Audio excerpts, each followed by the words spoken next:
We are the sons and daughters of the soul. We are resilient and forever forward-thinking. We ask for nothing else than the opportunity to live and to create the lives that we were meant to live. We want nothing but an equal chance at options and possibilities. The same possibilities and options to live out our potential as our fellow man. We want to be heard, understood, and expressive in our reality. We are the future. We are the creative. We are here.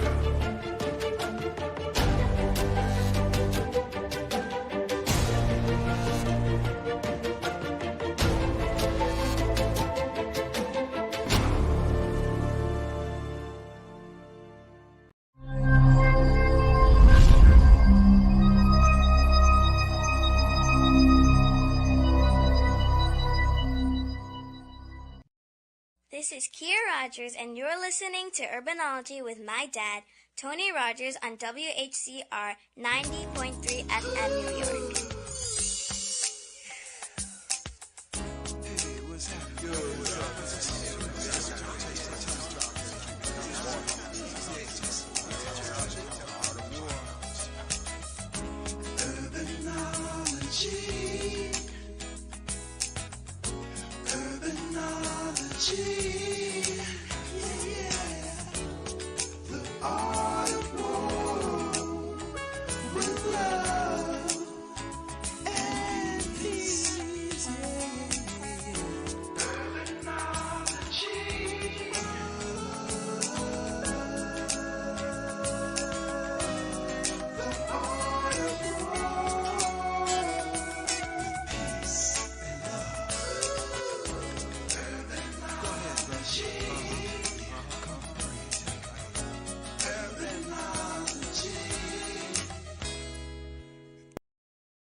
Good afternoon. This is Tony Rogers, your host for Urbanology, the Art of War. I hope all is well today.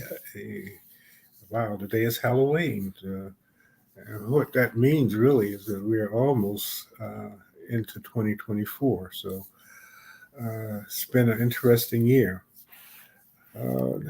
Today, I have a guest that I hope will be coming on soon, Keisha Sutton. I'll talk a little bit about her and some of the things that we're going to be doing, Harlem Tourism Board and a number of other groups coming up on actually starting today, tomorrow, the 1st. But just wanted to kind of give some updates. As it relates to Harlem Tourism Board, our trips to Africa have been moved to 2024. Most of the things that we're doing will take place then, around April, May, or June. So we'll give you some updates about that and make sure that you are aware. Hopefully, you'll be able to come. Another update, the Renaissance Hotel in Harlem, it's the Marriott, is open, 233 West 125th Street, which is right next really to the Apollo Theater, is open. And it's still a soft opening, but people are going there, events are taking place there. HTB had a interesting meeting there last week, last Wednesday. I'm sorry, and there are a number of the Harlem Fashion Week had their show there, and it went so well that they booked for 2024 already. Lewis and Murray, who is the manager of the new Marriott, is now a board member of the Harlem Tourism Board, which is usually the tradition. Most tourism boards throughout the country usually have on their board someone who's in hotel management doing those types of things based on tourists, obviously. So that's an interesting opportunity for uh, the Harlem community because it creates an economic development opportunity in the Harlem tourism and hospitality industry. There is and always has been a major focus on allowing for people to understand the rich culture of the Harlem community. And with uh, the Marriott, which is doing extremely well, it had a soft opening about 2 months ago. And on the first day, uh, it had 75% occupancy, which is kind of unheard of for an opening for hotels. And it has maintained at least between a 60 and 70% occupancy so far during the soft opening. The official opening probably will be towards the latter part of November or in, yeah, probably the latter part of November, 1st of December. But people are coming. It is actually the first hotel of its kind that that we have here. It will not be the last. There are others coming, which is another reason why the Harlem tourism and hospitality industry uh, is going to be a tremendous tool, economic development tool for not only it's all over. Tourism has been a major for New York City. Tourism has become a major entity for economic development, career development, and and business development. It, and for Harlem, which is the best known urban community in the world, it only begins to create a way for people not only to come through Harlem on a bus, but to stay. And by developing a strong tourism board, there will be ways to begin to allow for the tour related businesses to take advantage of those dollars that will allow for people to uh, visit, purchase, and do the things that tourists do all over the world. So that's an exciting. It is an exciting time. That's an exciting thing to be a part of at this particular point. You can go to HTB, or you can actually you can go to goharlem.org in order to learn more about HTB. But speaking about tourism, um, we are going to experience the 52nd New York Marathon. It's been 52 years, and that will take place on November the 5th, Sunday, November the 5th. And it has been a way for New York City to really take advantage of the, I guess it's about 50,000 runners, and each runner comes with at least one or two people, sometimes families. So the hotels are full. And the Greater Harlem Chamber of Commerce developed a couple of years ago, along with the New York Road Runners, a program called the Harlem Mile. And the Harlem Mile is a part of the marathon that actually runs through Harlem between 138th Street and Fifth Avenue down to 96th Street, where that's the last leg. But that mile or so coming off the 138th Street Bridge, that is called the wall because that's one of the hardest parts of the race, and that's it's called the wall because it feels like you're running into a wall. That's the time where your body starts to want to quit. And what we did was to on that strip of Fifth Avenue a few years ago, we created the Percy E. Sutton Harlem Mile, and that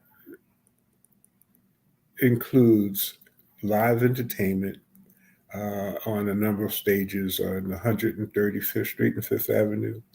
There's gospel on 125th Street. There's hip hop and rhythm and blues. And then on 121st Street and Marcus Garvey, because as you know, Fifth Avenue wraps around and goes through Marcus Garvey. That's the main stage. And it'll be in jazz, a salute to Duke Ellington and Ella Fitzgerald. And then you go to 116th Street from Fifth, and that's Latin and Caribbean. Joe Cuba and Bob Marley will be the ones that will be saluted at that particular location.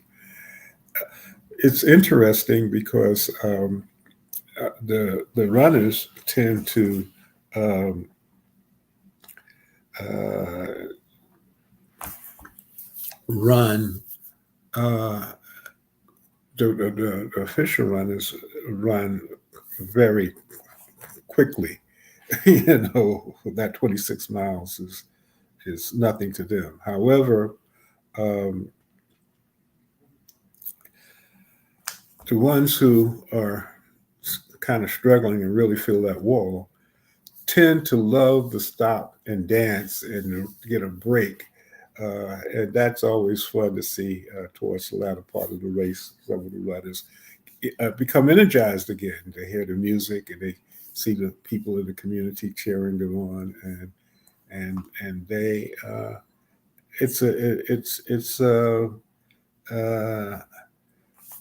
a way to not only let people feel the culture of the Harlem community, the musical influence that has made Harlem famous, but also to see the warm welcome that they receive from the community. So that is something that is going to take place on the 5th.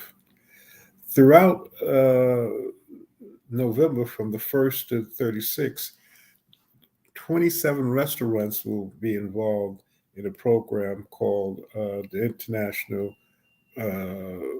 Food Festival. And that will be in Harlem, 27 Harlem restaurants and about three bakeries. And you can go to um, the, the Harlem Week or the Chamber, the Greater Harlem Chamber of Commerce.com website to see what the restaurants are. And we will be posting that information on the Harlem Tourism Board website, the goharlem.org site, by the end of today, or if, at least by tomorrow. And you'll be able to see the restaurants that are going to be part of this event. But moving right along, this is Halloween, and there are a couple of events that one, Plaza of the Harlem State Office Building on 125th Street and Adam Creighton Powell Jr. Boulevard. There will be on the plaza. It's going on now and it'll end at about 8 o'clock, so you have some time to get there if you want to. It will be a lot of activities. There'll be a big screen, the Thriller dance. People will be out to help you if you don't remember that. And it's a safe place for young people to be. The other thing, the City College of New York on 138th Street and Convent Avenue uh, in the NAC building will have a special event called Scarefest. and that will last until about 10 o'clock. And what that is that under City College there are tunnels, and in those tunnels the art department and many of the groups students dress up, and you walk through there, and it's kind of scary, and you get, and there's trick or treat stuff that you get. But the important thing is that some of the students who are actors or in art, they decorate these tunnels, and they dress up in scary kind of things. The theater department of the college is involved, and it's a great, fun thing for the entire family if you like those types of things. So those are some of the activities that are taking place. I see that there may be uh, my good friend Yana Woodhouse may be able to come on and spend a couple of minutes with us during the show. If she does do that, um, that would be welcome. A lot of things are going on, and I know wanted to have Keisha uh, uh, on, but she's a deputy borough president, and all kinds of things happen.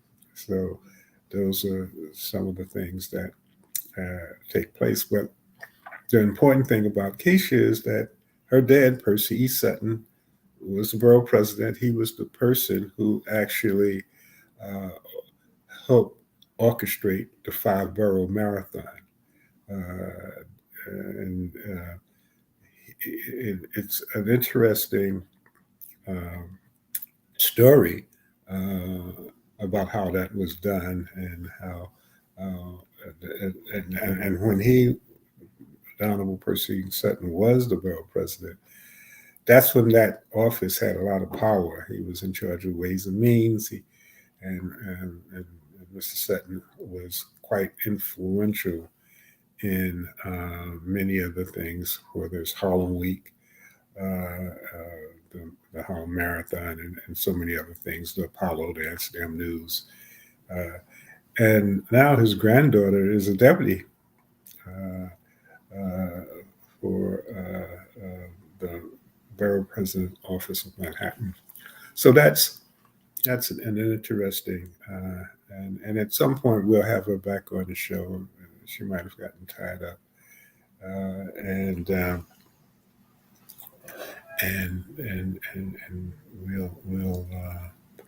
we'll make sure that you meet her. She's an interesting young lady, and she uh, uh, was the chairperson to help D.A. Bragg get elected. So she's been very active, and I'm going to have her back. But I think Yana Woodhouse, who is a friend, she's a person who uh, we all go to when we, are looking for financial advice. Well, actually, my wife is also a financial advisor, so I don't want to get in trouble. But but Yana was the first Black woman to be on Wall Street, and has done so many things. She traveled with HTB to Africa, and has done a number of things. So um, if Yana is backstage, please come to the forefront so that our listeners can see you. Hey, Yana Woodhouse. I, Hi, how are you? I'm doing fine. I'm doing fine. I'm dancing, like Sandman. We talk about the Apollo and Percy Sutton. Sandman used to dance, until the acts were there. But I appreciate you coming in at the last minute. How are you doing? I'm doing well. I just finished tax season, closed it out. I know people think tax season ends on April 15th. That's such a misnomer. Mhm. But the last day of extensions was October the 16th. So I'm back to my regiment and trying to help some clients close out this year, because it's really not a good year yet, but it's going to be. Yeah, well, we all need to have positive thoughts, but as you say, there's been a lot of issues, especially with the government. And I'm sure that that has a great deal to do with um, taxes, and the economy. It does have a lot. And what happened is I tried to catch folks before October came in because as my our dear friend Lloyd Strayhorn told us, watch out for that October because it counters the July, which is the birth of our country's month, and it's showing it. It's showing it rough.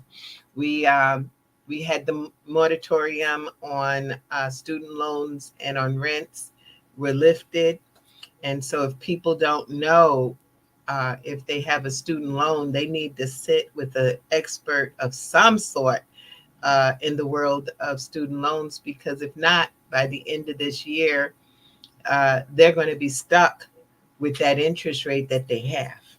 And it's not a pretty situation. Wow. And the way things are going, there's no need to think that there may be some forgiveness coming. So that's kind of and on top of that, this whole unemployment issue. A lot of these people who have this debt don't really have ways to pay for That's that. true. And the thing is, what I'd love to tell our community, since this is Urbanology, and thank you so much for having me, um, this is an opportunity to get on my pedestal. Folks, stop looking for a job, create an entity, or be able to hire people. Um, this is a world of entrepreneurship right now. That's where the benefits are. And if we look at which my belief is that we're all born here with a certain talent and ability and a mission. It's just that we get lost in the sauce as we get older. And one of the things, when we think about it, when we were like 5, 6 years old, we were going to be an astronaut, a lawyer, the president of the United States, all in one. And now, we're looking for, can I just get, $15 an hour pay? We lost our dream, and there's needs out there, and we got to think differently. As a matter of fact, on this Thursday on my show, Access Wealth Nation, I'm going to talk about the move from employee to entrepreneurship. And what's the time for your show? 6 p.m. on Thursdays. Okay, and yeah, that is important. And as you well know, because you were in Tulsa and received an award there. That was 2 years ago. Yeah, Uh, doesn't time there, fly? there were there there were a lot of black entrepreneurs at one point. Tulsa was one that we know of, but 600 different stores and companies owned totally black. Also, the transit system. I mean, everything was, they were self sufficient. And and there were other towns that had similar types of situations. I mean, uh, it's very interesting. It's almost like in sports where they said, well, blacks can't play football, they can't be quarterbacks, they can't play baseball, they can't uh, play golf, they can't play tennis. And one of the things that I think has frightened those of the European ilk that um, tend to want to control everything is once we get into something, we tend to excel. we dominate. And that's why, whether it's the education system, which is a pipeline to the penal system, That's why a lot of these things are no accidents as it relates to that. Matter of fact, uh, there has been some who have said that the worst thing that could have happened uh, to people of color, especially blacks, especially from the South, was segregation or integration. Integration. Because in segregation, we had our black schools, our black teachers, and they cared about us. For sure. My mother was a teacher in the South, and when she came to the North, she was like, "I'm not dealing with this. This is crazy. They're not teaching the children." But there was not Black history. It was history. And when I was coming up, my mother made sure that I knew of the greatness of the our people. When they told us to do a book report, they do George Washington. My mother was like, "Okay, you can do George Washington Carver." Okay, um, okay, you want to know about Paul Laurence Dunbar? You need to know. It was like they gave us Edgar Allan Poe, but Mhm. you got to know and see yourself. And I think that unfortunately, because of the workforce and the need, and also how the economy has gone, we've turned into this, instead of a one parent home, taking care of the finances and the other parent staying home. They both had to go out to work, and we lost something there. We lost the education where, they say if you educate a woman, you have educated an entire community and country. And I know that sounds real sexist, but it's the real deal. Is that our education, if our mothers were at home and able to sit with the children, learn. I mean, when I got to first grade, I was already reading, but that was because my mother had me to read from the time I was like 3. If I could say a word, I got to read. And we don't have that. We have the children carted off to some type of school, preschool, and they learn to play. But they're not learning how, their minds are not being stimulated. That's why a lot of young people today who have been homeschooled, are phenomenal. I give an example. I call her my god niece, goddess, Ma uh, Rivera. She's phenomenal. She's at now, I believe she's at Essence right now, but she was homeschooled. Mhm. It's very powerful. And now it's something that's, like chic to have your child homeschooled. But the reality is it's not, it's necessary. But that's again an economic issue because some people cannot stay home to educate their children, and some children are having children. So even if they are able to do that, their capacity to provide that type of learning experience is limited. You So know, that's a key factor that you bring up. Is that true? A lot of parents can't stay home. So what's happening with our retired teachers? What are they doing? Wouldn't they like something to do? We could give them something to do. They could do some smaller homeschooling classes. well, that it you know the thought pattern is there are things like that taking place. I believe the problem is it's not one. It's not. That's why there's an important reason to have a Soul City or Harlem Community News because a lot of people don't know about it. There are people who are doing a number of things to help young people, or even if not homeschooling, the tutoring opportunities to allow for people to have a better understanding of things that they might not understand. Matter of fact, coming in November, our Chancellor David Banks just put together the first part of a black curriculum. There had not been one in the Mm-hmm. public school system, and there was a meeting at the City College of New York chaired by the president there, with people from the Board of Education, to have some people within the community through the Chamber of Commerce to look at the booklet. Fantastic. And I think it's going to be a part two.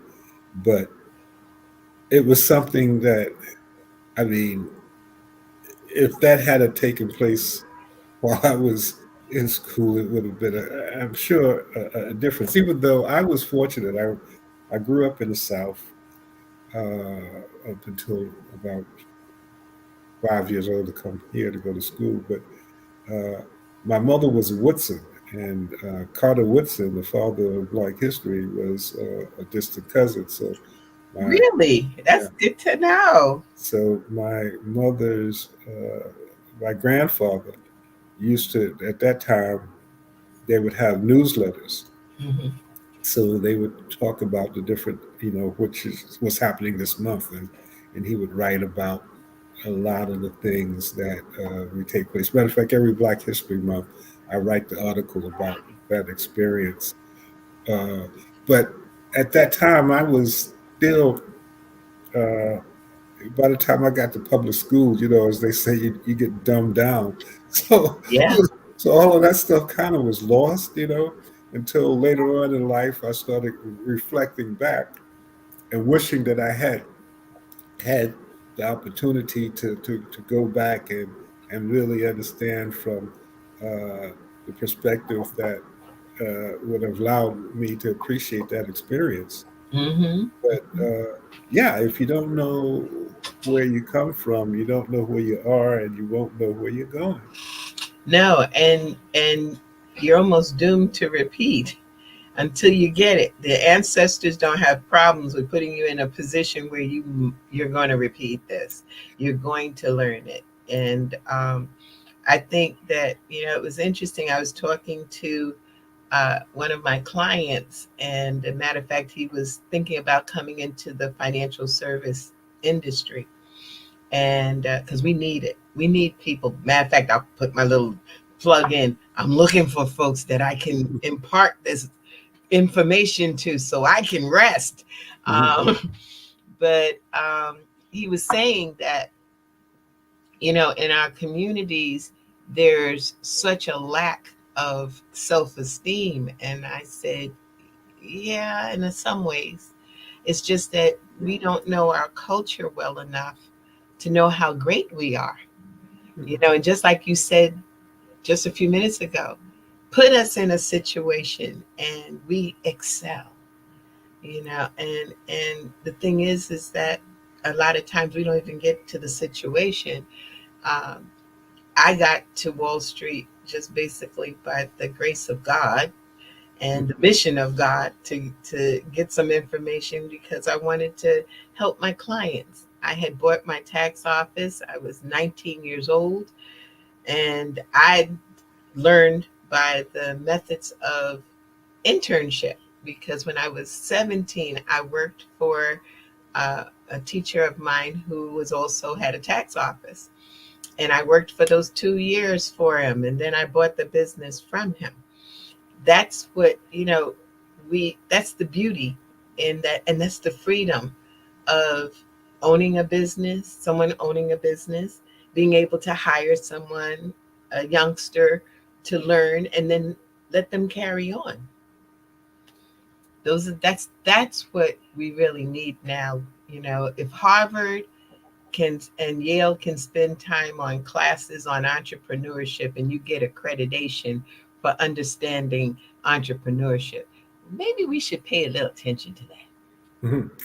Well, and the other thing too, which I commend you with, is that financial literacy is also something that should be in schools. I know that you promote a publication.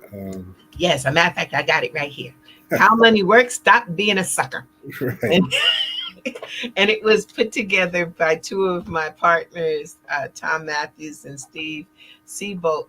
But I use it because, in the midst of me trying to work on my book, they created this book, and it's so simple. It's really, the simplicity of understanding how money works. If we knew better, we would do better. We're still looking for that get rich quick scheme that's out here, and people feed it to our community continuously. And I like to use the example of about maybe 10 years ago, everybody was having a gold party. Bring your gold. Bring your gold. You got a gold earring, just one, don't have the other. Bring that. We'll buy it from you. Lo and behold, fast forward to year 2023, gold has gone up to an all-time high, and we don't have it. We don't have anything. Because what did we do? We gave it away. Trying to get rich. So that's just an example of many things that they do when they target our community. There's a lot of things that are out there now in our community that we're not making any money off of it, nor are we sustaining ourselves. And then there was a time in our community that we bartered. I know you might remember it, Tony. I do. Is that, if Miss Sue down the block had some bread and I had some soup, well, we got together and we sort of said, well, my bread is worth this, my soup is worth this. Let's, work. Or, Uncle Charles could do greatness with his hammer, so he could fix something, and we give him a meal in return. But what did the government do? They created back in 1987 a barter law. Whether a lot of people don't adhere to it, they could easily, there's a barter law that basically is that if you barter, you're to report the income and pay taxes on it. Wow, that's interesting. And it's something that they're not enacting, just like some of the other laws that are on the books. Kissing in the street, walking hand in hand. There's stupid stuff on the books still. So this barter tax is there. They haven't enforced it, but that doesn't mean they don't have to, or they won't. Well, I didn't know about the barter law, even though, as you say, most people don't pay attention to it. But it's unfortunate that things like that. I remember way back we used to have. I didn't have it. My parents, they would have rent parties Mm-hmm. because on Convent Avenue, most of the people were from South Carolina, and each week one person would have, they would be the host, and they would cook and have drinks and have cards, and people would come and spend money, and it just went to one place to another. Mm-hmm. That was how a lot of people got by. We may need to do that again. I'm telling you, rent is, what is it that the guy said? Rent too damn high. Too damn high. Rent's just, it's crazy. Everything is going up except for the paycheck. That's it. I just looked and it was funny. Well, it wasn't so funny, but someone sent me an advertisement for a rental. So I'm looking. It was a 5-bedroom apartment, and it said $1,000. So I was like, okay, what is this? Okay, what it was, at the bottom it said, and you'll have 4 roommates. I was like, okay, I got it. So that's what they're doing. They got a 5-bedroom apartment, 2 baths, kitchen, and for $1,000 you get a room. But you're sharing with 4 other people. And these are not people that are family members. So there's some stuff going, it's hard because we all raised a different way sometimes, and living with other people. That's like in college with the dormitory. I had the graciousness of Fordham to give me the President's Scholarship. And with the President's Scholarship came the dormitory. Right. So even though I was born and raised in the New York area and in Bronx. I said, "Oh, this is a great opportunity to develop myself." Right. That lasted 2 weeks. I was like, "Oh no!" And plus, I always had my own room, which I had my own room in the dorm, but the other part was the kitchen, the Mm. bathroom, Mm. sharing it with folks who probably never had to clean the bathroom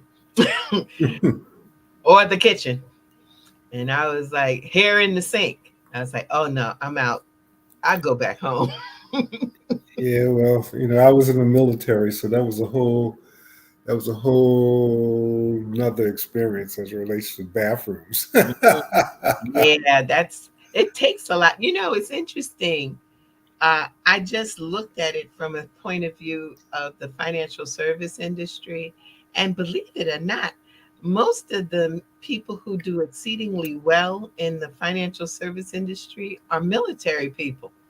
Now, I don't know if that's because they also have, many of them have a pension and therefore they can venture out to something, more entrepreneurship.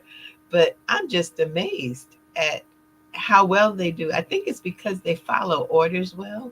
Yeah, training, and following orders. I know that for me, I used to have to wait until nighttime before I would go to the bathroom because all of the toilets, there would be about 7 toilets and or 6 toilets, and three was facing each other. So it was hard for me to go to the toilet watching somebody else cross me going to the toilet. So That's where that fortitude comes from. oh yeah, so I just said, okay, I'll just go at night, you know. But pivot. Those are the things that take place. Well, there's talking about another virus that may be coming up, and Oh, God. I know that as far as the financial industry, that lockdown created a lot of issues as relates to allowing for people to know what they had and allowing for people to know what they did not have.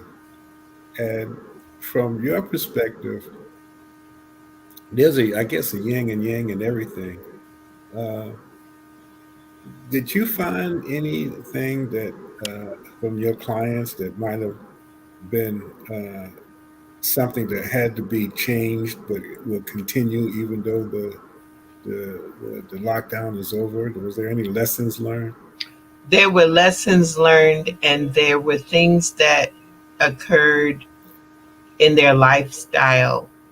Even to today, we still haven't gotten over what that virus has done and is still doing. Mm-hmm. People have lost jobs. Some folks have just basically lost their minds. And Yeah, that's the literally. loneliness and I think it's done a disservice to our children. I have a friend of mine who is a therapist in the school system, and she says she spends so much time talking to children these about suicide. They, mm, they want to go. They don't want to be here. hmm But economically, it devastated a lot of people. Uh, and in that, it caused them to maybe emotionally respond by selling investments and buying stuff just to make them feel good, themselves mm, feel good. For me personally, I didn't know until really this year how it affected me to watch 17 of my clients die, mm, and uh, not, my clients are just not just clients, they're part of my family, my extended mm, family. hmm And I had clients who were, one client, school teacher, she passed.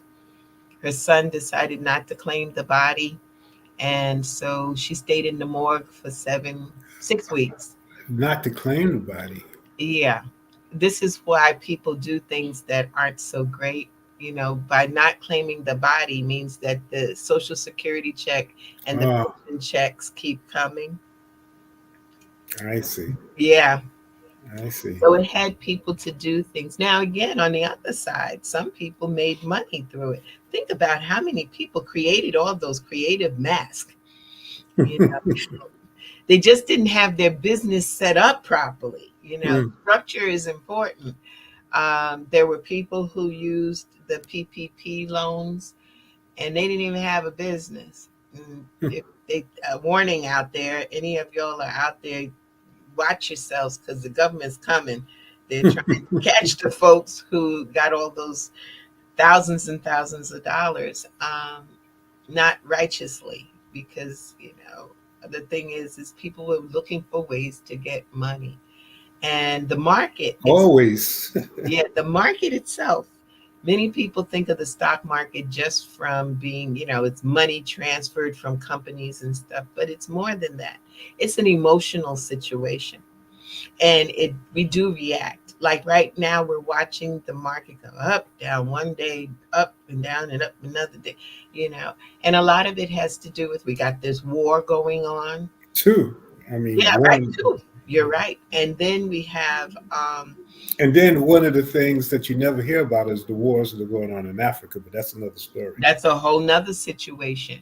And then the opportunities that are there for us to work with each other, because there are plenty of people in Africa want to work with the Africans born in America, but we're not prepared. We're not prepared to, if someone said right now, you know, um, we would like some miners, some people to do some mining for us, but we want them to be born in America, Africans born in America. We don't have that trade in many a times, and on top of it, we don't have a business to do it. We're not prepared even for international commerce, um, which we need to be busy about to do that. Get ready. We don't know what's going to happen, but there's so much happening in the world, and we're almost stuck. But we don't have to be. Millionaires are born during war times, Yeah. just not in our community because you know we're looking for the okey doke, the deal, you know and that's not what it's about. It's really, there's money out there. It's money for you to establish your business. It's money for you to get certified. I had the ability, and I think someone in Columbia University does it to help people, women, minority women. Yeah. MWBE. Yeah. Yeah, Hmm. if you're going to be, set it up, but you got to be in business, and you have to be in business For for a year. at least a year, Hmm. and you have to have your structure set up, you know. Hmm.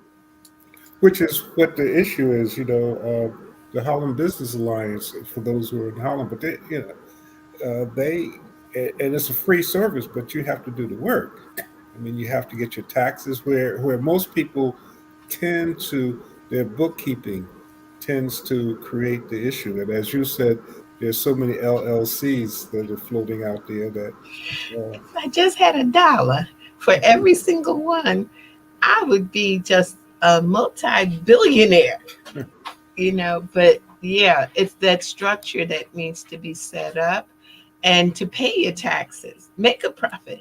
In our community, people talk to us about being in business because we can get all these write-offs, and then that's what you need to be doing. No, you want to make a profit. Matter of fact, you want to be a corporation that makes a profit over $250,000. Why? Because you pay less tax. You see, well, that's why I said is in our community, what do? They talk to us. Here comes tax season. What are we trying to do? We trying to get a refund. I don't want no refund. Why I want a refund? That means I gave the government my money for 12 months, and they gave it back to me. not all of it. Who Just a little does bit. that? Yeah, not all of it. They give it back, and then you go spend it because the stores target us. So our mindset, when I do my seminars, I try to get people to understand. Like, that was that commercial that played in our community where Larry was on the table and Larry had a $10,000 refund. Well, that was $833 a month that Larry could have done something with. But no, he gave it to the government, let them hold it, and they gave it back. Those are the things that if we just, learned how money works, the fundamentals, the rule of 72, which is how your money compounds, you know, where you put your money, do you put it in the bank? Do you put it in an investment? What do you do? You know, um, all those things. And I'll put it out Learning about insurance. to your insurance is phenomenal. The living benefit of insurance. See, the insurance man came to our parents' door and they gave their money and they got term insurance. That's like renting an apartment. The key is that what about the opportunity to build equity that you can take out tax free, and if you want to put it back, you put it back and you move your money that way. That's the living benefit of life insurance. Anything from uh, an index universal life to a whole life, but you got to have something that we don't have: patience, Mhm. and not to get rich quick, and then to build the legacy. You know, the generations should not have to start all over again instead of tapping on what someone has built for them. But they need to know also because they can't spend it all at once. Hmm. which is which is again, and even though it's important since we're talking about black and brown, but the country in and of itself is ignorant Oh, about these things and has been kept ignorant based on the marketing of it, because those who control the media uh, benefit from that ignorance, they whether it's in That's period. why even with the book that's out with my partners and stuff, I tell them yes, it's one of those situations where I'm sure the financial service industry is not happy that we're telling this story. And in addition to it, the Wall Street Journal is just at a 12th grade reading level. It's not neuroscientists. But what happens when the financial news comes on? We click. We we don't want to hear, you know but I do, and I think it was up that I would do a free financial analysis for anyone. If they can save $10 a month to the ones who to save 10 million, all they have to do is to call my office, and I have trained individuals to give a plan, and it's free with no obligation, because you need to know where you are and then where you want to go. If you don't have a plan, then you are definitely planning to fail. So why not give it to my folks so that they have a roadmap, you know? And that's my heart and soul is to bring this in. I talked to George Frazier last year, and he told me when I was interviewing him that I won't see it in my lifetime. Well, I'm trying to make a liar out of George Frazier. I need to see this happen where we are self sufficient, that we can have businesses. We have the village of Harlem. The world is interested in the village of Harlem, and we don't respect what we have, and we keep giving it away. And again, it's not as if it was not something that going back to our beginning our conversation. This has taken place. This whole issue of building a community. This is not something that is unique. It's just something that, based on the bombardment of programming, as the whole idea of becoming, you identify yourself based on your material. Hmm. So if you don't, you might have a Cadillac that you sleep in, but by having that Cadillac make you feel uh, that you're somebody better than somebody who maybe have a beat up car but has a condo. You know? Yeah, it's one of those things of what we the value system. You know, Well, Warren Buffett. Warren Buffett drove and still drives that same old raggedy Ford Taurus. He has another car, but that's what we see. And the house that one of the houses he owns is the first one that he ever bought. But for us, oh no, we gotta get rid of, gotta get new. well, it's about how you identify with yourself, who you are. You know, and usually, if you have to prove that you're somebody based on what you have, you become, like that donkey following the carrot because you never really make it work. Right. It's just like love. If you don't love yourself, you'll never find love uh, with anyone else. That's true. But I guess, again, and I say this over and over again, supporting the soul cities of the world, the Harlem Community News, the news medias, the WHCRs, are important because that's where you can find information that you probably won't find in other locations because it's not in the best interest of many of the quote unquote mainstream media to allow for you to be able to develop that understanding of what's going on. Yeah. And, I think one of the worst things that I can think of as it relates to keeping this scenario going as far as the, the pipeline to prisons is the privatization of prisons. They're making it a business Yeah. because by making it a business, it's, if you have a business that's the prison, you have to feed that business. That's why if you're going through these little towns, you don't want to be speeding. You don't want to have your you don't want to have your stuff not right because Moving parts. they'll lock you up. They That's it. because And like you that's like said, they have to feed it. Do you free know? labor. I remember with our hottest poets, my brother Matt and I and still have the hottest poets. We used to go into the prisons to just to bring some joy and to hear the poets from the prisons.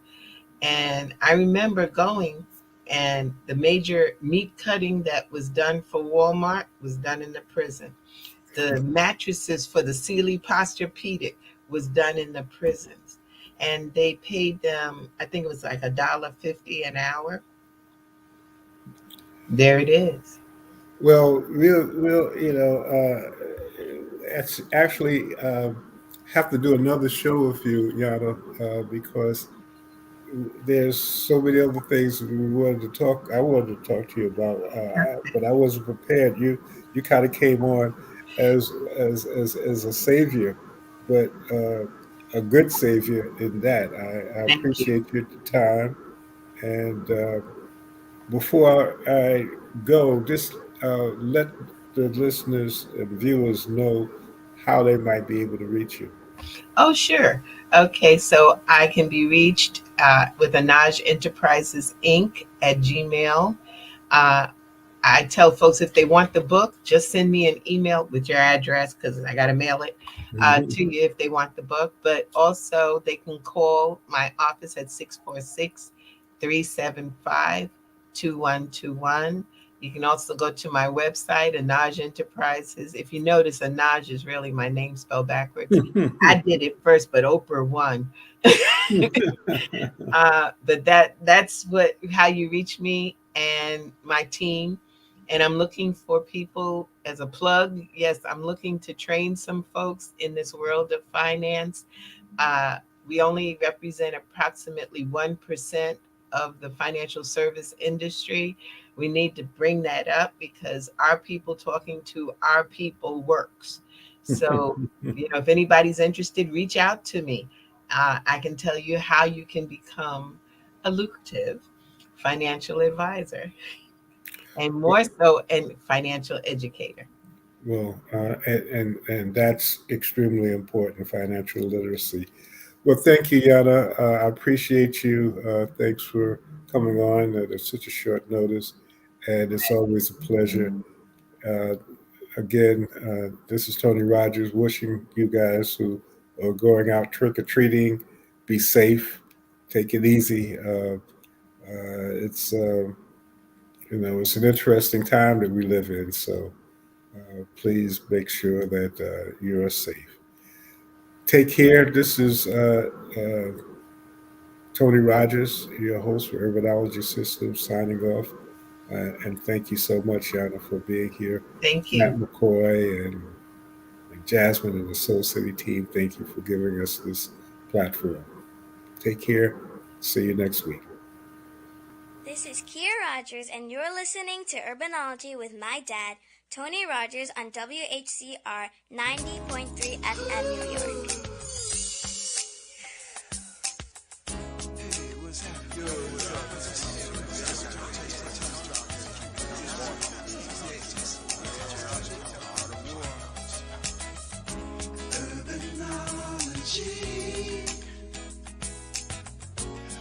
Urbanology, yeah, yeah. The art